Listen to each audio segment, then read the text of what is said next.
Hello everyone, मैं हूँ लोकेंद्र सिंह और आज हम देखेंगे एनसीईआरटी हिस्ट्री क्लास 8 का 8th chapter women caste and reform. ये उसका पार्ट 2 है। Girls began going to school. अब लड़कियों ने स्कूल जाने की शुरुआत करी।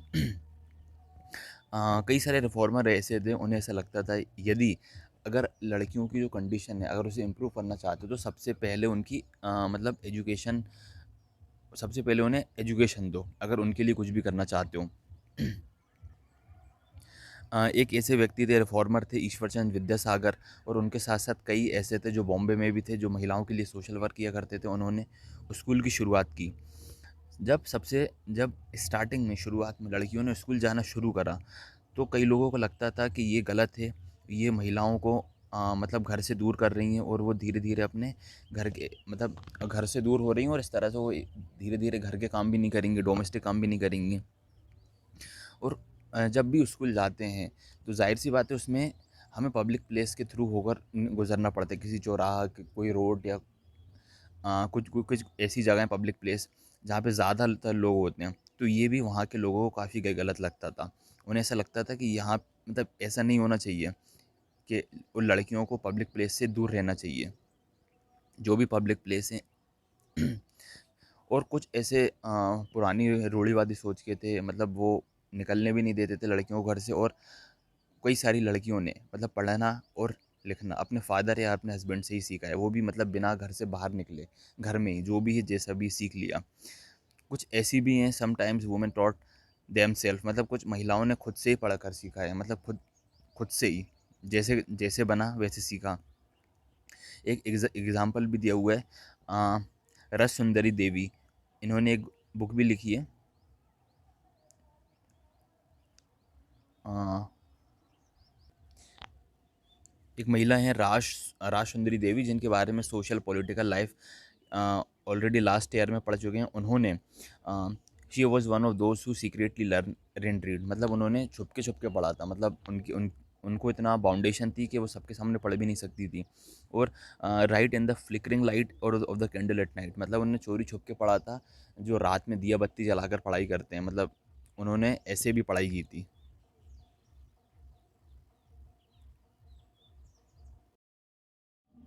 और बाद में क्या हुआ कि लड़कियों के लिए और स्कूल खोले गए, जिसमें से आर्य समाज ने पंजाब में स्कूल खोला लड़कियों के लिए, और ज्योतिबा फुले ने भी महाराष्ट्र में लड़कियों के लिए स्कूल खोलने पर जोर दिया।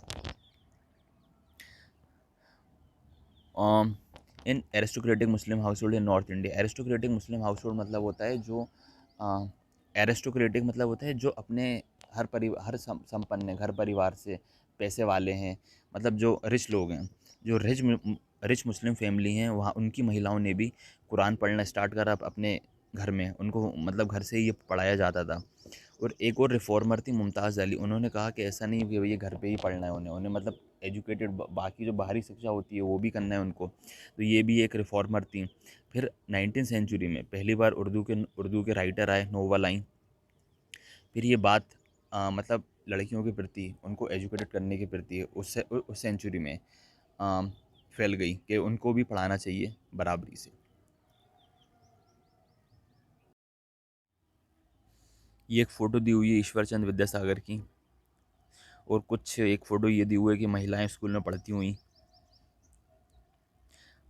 Women writes about women. अब देखिए कुछ महिलाएं जो पढ़ लिख गई थी, अब वो उन महिलाओं के बारे में लिखती थी, उन महिलाओं के बारे में सोचती थी जो अभी पढ़ाई लिखाई से वंचित हैं, पढ़ाई लिखाई नहीं कर पा रही। जिनमें से एक एग्जांपल दिया हुआ है कि 20th सेंचुरी में एक महिला थी, मुस्लिम वुमेन थी, जो कि भोपाल की बेगम है। उन्होंने इम्पोर्टेंट रोल प्ले करा है लड़कियों के लिए स्कूल खोलने के लिए अलीगढ़ में। जिन्होंने और एक और एग्जांपल दिया हुआ है बेगम रुकैया हुसैन, मतलब इन्होंने भी काफ़ी मेहनत की मुस्लिम गर्ल्स के लिए स्कूल खोलने की, जो जिसकी शुरुआत की गई थी पटना और कलकत्ता से।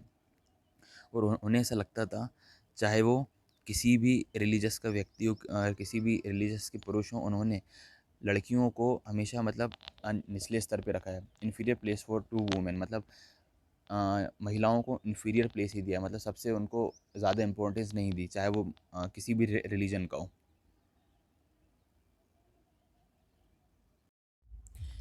1880 आते आते तक मतलब इंडिया की जो महिलाएं हैं वो मतलब स्कूल और कॉलेज में एंट्री करनी स्टार्ट कर चुकी थी। उनमें से कुछ महिलाएं जो डॉक्टर बनना चाहती थी, कुछ टीचर बनना चाहती थी, और कई सारी वुमेन ने मतलब पढ़ाई लिखाई के बाद भी जब लिखना शुरू करा, लिखने की शुरुआत की, तो उन्होंने इस पर बहुत ही अपने विचार दिए कि भैया ये मतलब जो वुमेन्स की जो कंडीशन है सोसाइटी में, उसके बारे में लिखा।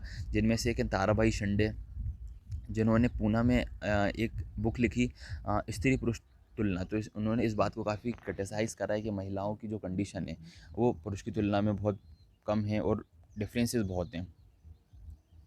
और एक और एग्जांपल दिया है कि जो कि पंडित रामबाई हैं, जो कि संस्कृत की स्कॉलर हैं। इन्हें भी ऐसा लगता था कि मतलब हिंदू धर्म में भी वुमेन्स की कंडीशन थोड़ी मतलब अच्छी नहीं है, और इन्होंने अपर कास्ट की जो वुमेन हैं इनके बारे में भी लिखा है। और इन्होंने स्थापना की है विडो होम की, मतलब पुणे में जो भी महिलाएं हैं विडो हो गई हैं, या फिर वो अपने हस्बैंड या अपने किसी भी रिलेटिव के द्वारा बैडली ट्रीट की जाती, तो उनको उस जगह पर रखा जाता था।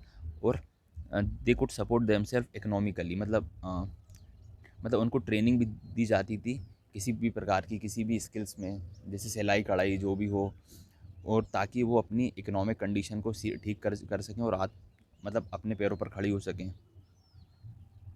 ये रही पंडित रामबाई। कई सारे ऐसे जो ऑर्थोडॉक्स थे, ऑर्थोडॉक्स का मतलब होता है कोई पुराने व्यक्ति, रूढ़िवादी सोच वाले, इसे कहते हैं ऑर्थोडॉक्स। ऐसे जो पुरानी पुरानी सोच रखते थे, उन्हें ऐसा लगता था कि जो हिंदू वूमेन है वो वेस्टर्न कल्चर को अपना अपना रही है, वेस्टर्न और अपना जो हिंदू कल्चर है, जो अपना हिंदू संस्कृति है, उसको उसको छोड़ रही हैं। और ऐसे ही नहीं है कि मतलब हिंदू लोग ही सोचते थे कि महिलाओं के बारे में कि वो लोग भैया वेस्टर्न कल्चर को अपना रही हैं और अपनी संस्कृति छोड़ रही हैं। ऑर्थोडॉक्स मुस्लिम, मतलब मुस्लिम लोग भी थे, अगर कोई मुस्लिम महिला पढ़ाई लिखाई करती थी तो वो लोग भी सोचते थे कि भैया इनको पढ़ना लिखना नहीं चाहिए, वेस्टर्न कल्चर को अपना रही हैं। और देखते देखते कुछ टाइम के बाद 19th सेंचुरी में मतलब कुछ महिलाएं इतनी ज़्यादा पढ़ाई लिखाई कर ली थी, इतनी ज़्यादा उन्हें समाज की नॉलेज हो गई कि वो खुद आने वाले टाइम में वुमेन रिफॉर्मर बन चुकी थी। कई सारी महिलाओं ने किताबें भी लिखी, मैगज़ीन भी लिखी, और कई सारी महिलाओं ने स्कूल की स्थापना भी की लड़कियों के सुधार के लिए।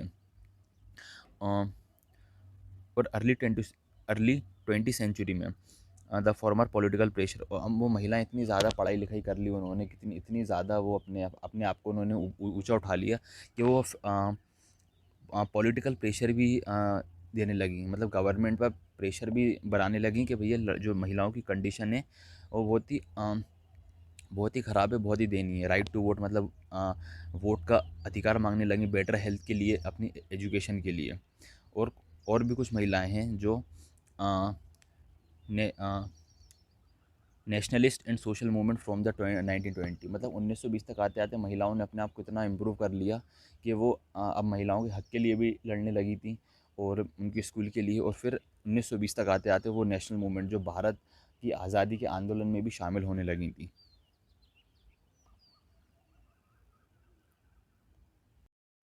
20 सेंचुरी में इंडिया के कई सारे लीडर ऐसे थे, जैसे जवाहरलाल नेहरू, सुभाष चंद्र बोस। इन्होंने भी इसकी डिमांड रखी कि महिलाओं को भैया ग्रेट इक्वलिटी और फ्रीडम, मतलब उन्हें सामान्य मतलब जो मेल के बराबर राइट्स हैं, जो मेल को राइट्स हैं वो वुमेंस को भी होने चाहिए, वो सारे राइट्स हैं। और उनको इससे फ्री करना है जो उनको बाउंडेशन में रखा जाता है। और उनसे ये भी कहा गया है कि आज़ादी के बाद उनको पूरे राइट्स मिलेंगे, लेकिन उनको हमें इसका सपोर्ट करना पड़ेगा। हम जो एंटी ब्रिटिश स्ट्रगल है, मतलब जो भी अंग्रेज़ों के खिलाफ आंदोलन है, उनमें महिलाओं को सपोर्ट करना पड़ेगा।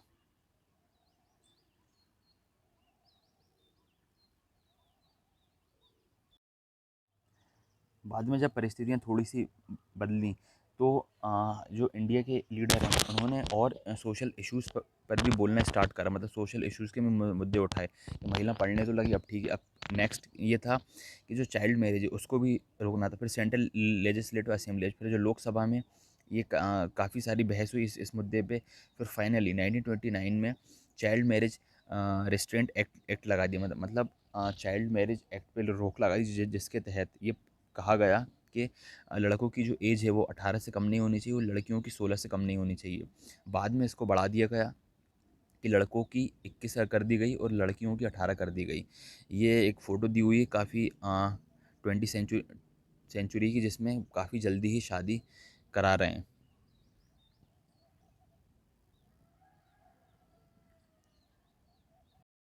Cast and social reformer. अब कास्ट और सोशल रिफॉर्मर के बारे में भी दिया गया है। कई ऐसे सोशल रिफॉर्मर थे जो कि क्रिटिसाइज़ करते थे कास्ट कास्ट सिस्टम को भी, जो कास्ट में जो जातिवाद है उसको भी क्रिटिसाइज़ किया करते थे। जिनमें से एक थे राजा राम मोहन राय, जिन्होंने एक ओल्ड बुद्धिस्ट टेक्स्ट ट्रांसलेट करा और ये कास्ट सिस्टम को क्रिटिसाइज़ करा था। प्रार्थना समाज है जो कि बिलीव करती है spiritual equality for all cast. मतलब ये भी एक प्रार्थना समाज भी भरोसा करती है कि भाई सारी जातिवाद, कोई जातिवाद नहीं होना चाहिए, सारी जातिवाद सेम है, हर व्यक्ति सेम है। इन 1840 एक प्रार्थना मंडली, परमहंस मंडली की शुरुआत हुई, जिसमें से ये भी 1840 में ये भी एबॉलिश कर दी थी कास्ट सिस्टम को, कि भाई ये जातिवाद होनी चाहिए। अ, तो मतलब यहाँ से इसमें दिए हुए कि और जो जातिवाद फैला हुआ है उसके बारे में भी कुछ रिफॉर्मर थे। कुछ टाइम के बाद जाति व्यवस्था पर और भी सवाल उठने लगे थे। कई कई सारे रिफॉर्मर जब आगे आए, इसका फ़ायदा ये वो मतलब फ़ायदा उठाया क्रिश्चियन मिशनरी वालों ने, जो भी आदिवासी लोग थे। उन्होंने ट्राइबल कास्ट के लिए उनके बच्चों के लिए जो स्कूल खोले थे, उनको एक मतलब स्कूल पढ़ाने की शुरुआत की, जिससे उन आदिवासियों को अपने जीवन की नई राह के लिए एक मतलब जगह मिली, दर्शन मिला, मार्गदर्शन। और तभी की बात है, बहुत सारे गांव के जो गरीब लोग हैं वो गांव छोड़कर जाने लगे, नई नौकरी की तलाश में शहर की तरफ भागने लगे थे।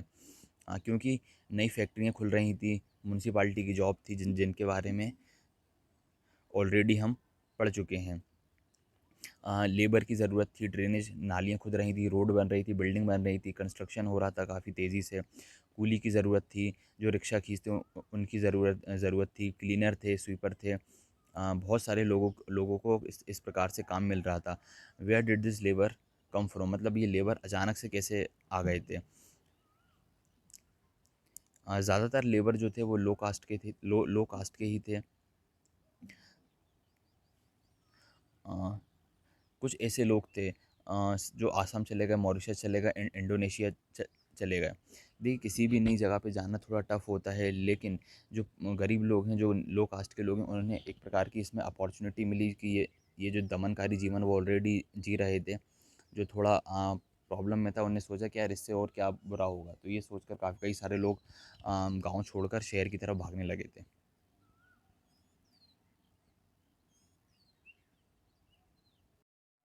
और इसी के साथ साथ और भी जॉब कई सारी क्रिएट हुई, जैसे कि आर्मी में लोगों की और काफ़ी ज़रूरत थी। जो कई सारे माहर लोग थे जिनको अनटचेबल माना जाता था, छुआछूत माना जाता था, तो उनको भी रेजिमेंट में job milli.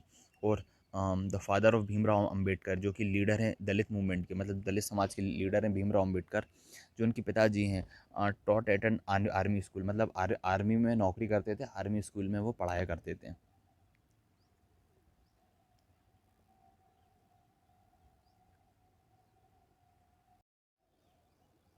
Demand for equality and justice.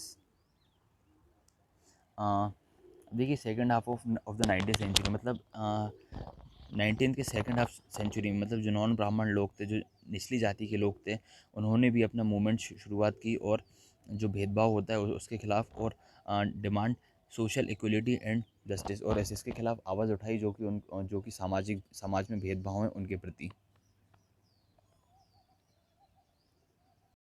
समाज में जो भेदभाव, इन भेदभाव को देखते हुए एक और सनातनी मूवमेंट की स्टार्ट हुई, सतनामी मूवमेंट की, जो कि सेंट्रल इंडिया में हुई थी, जिसको किया था घासीदास ने। इन्होंने काम करा, जो भी लेदर वर्क है, मतलब जो भी चमड़े का काम करते हैं, उनको सपोर्ट करने के लिए इन्होंने एक मूवमेंट बनाया और इसके खिलाफ आवाज़ भी उठाई।